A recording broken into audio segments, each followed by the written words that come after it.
మీరంతా అక్కడ వెళ్ళాలి. అందరికీ నమస్కారం.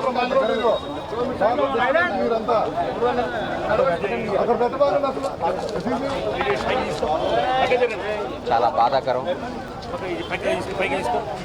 దుఃఖం. తెలుగు చలనచిత్ర పరిశ్రమ కాదు, భారతీయ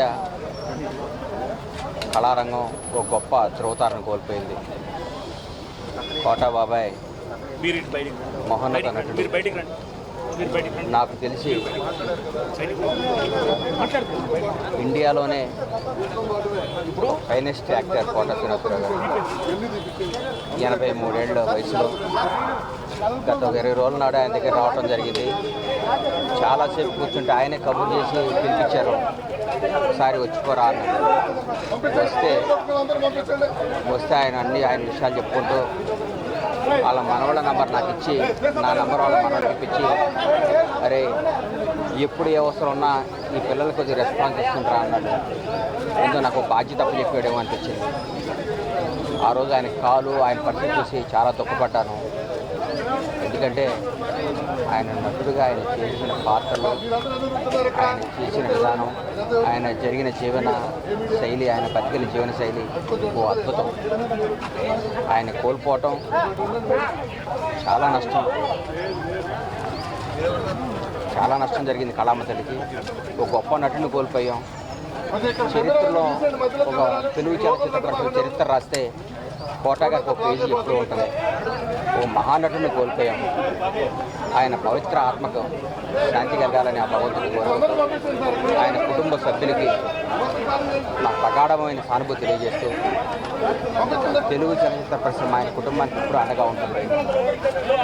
వాళ్ళ కుటుంబానికి మేమందరం ఒక బిడ్డలాగా, ఒక ఆత్మీయులాగా నిలబడతాం.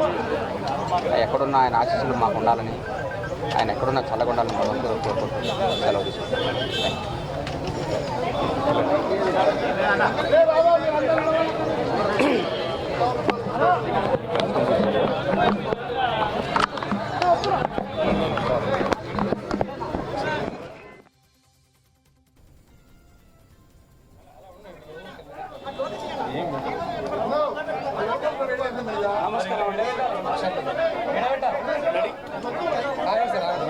ఓకే చెప్తారు అప్పుడు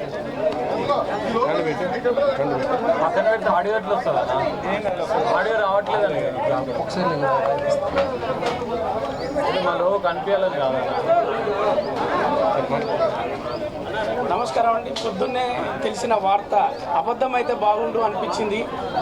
మా తెలుగు తెరకు పెద్ద దిక్కున ఒక భీష్మాచార్యుడిలాగా నటనలో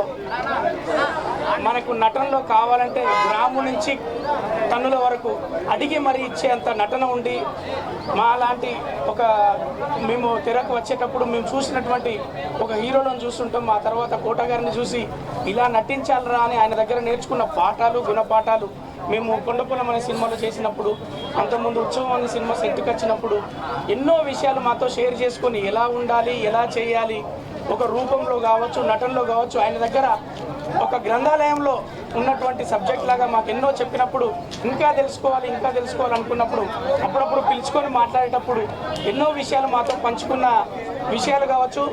మా జీవితంలో అవన్నీ పనికొస్తూ ఉంటాయి. కానీ ఈ వార్త అబద్ధమైతే బాగుండు, మా గురువు గారు బతికే ఉంటే బాగుండు అనిపించి మనందరికీ అలా వీడుకోలు చెప్పి ఆయన శివైక్యం వేయడం జరిగింది. ఆయన లేని లోటు తెరకు బాగా తెలుస్తుంది. ఏ కాలమైనా ఆయన నటించినప్పటి నుంచి ఇప్పటి వరకు తెలుగువారి కోసం, తెలుగువారిని ప్రోత్సహించడానికి ఆయన వంతు కృషి చేశాడు. మేము ఎప్పుడు ఆయనకు రుణపడి ఉంటాం. గురువు గారు ఎక్కడున్నా అతని ఆత్మకు శాంతి కలగాలని మనందరి తరఫున నేను కోరుకుంటూ, మీరు వచ్చారు.